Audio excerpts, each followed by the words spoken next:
রাজ্যের রাবারের গুণমান বৃদ্ধি করার উপর জোর দিয়েছেন মুখ্যমন্ত্রী ডক্টর মানিক সাহা। এই ক্ষেত্রে রাজ্য সরকার বেশ কিছু গুচ্ছ পরিকল্পনা নিয়েছে। আজ প্রজ্ঞা ভবনে রাজ্যস্তরীয় এক মত বিনিময় সভায় অংশ নিয়ে কথা জানিয়েছেন মুখ্যমন্ত্রী।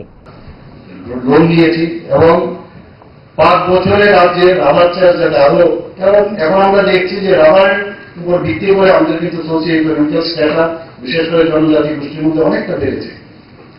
তো সেখানে প্রায় 69,000 হেক্টর আমরা নতুন ভাবে সেখানে আমরা বাড়াচ্ছি সেখানে, এবং এখানে ভিডিওতে দেখানো হয়েছে যে বিভিন্ন জায়গার মধ্যে যাতে আরো জায়েন্ট ওয়েতে সেখানে স্মোক হাউস, প্রায় 50টা স্মোক হাউস সেখানে তৈরি করা হবে এবং 25টি আর যাতে রাবার প্রক্রিয়াকরণ স্মোক হাউস সেখানে স্থাপন করা হবে। এতে করে আমাদের কাছে অনেক সময় বলে যে কেরালা রাবার অনেকটা বেটার, এবং যে কারণে ত্রিপুরার যে রাবার সেটা কিন্তু দামটা কেরালা রাবার থেকে অনেকটা কম। তো আমি বলেছি, আমি মাননীয় ট্রাভেল মিনিস্টারকে আমি বলেছি আমাদের রাবার আছে, রাবারের যাতে তার গুণগত মান আরো ভালো হয়, তাহলে কেন সেটা সম্ভব হবে।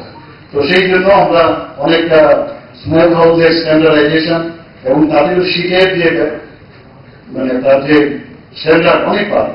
দোষ আপনার ফুড হ্যাবিটে নয়, ভেজালে।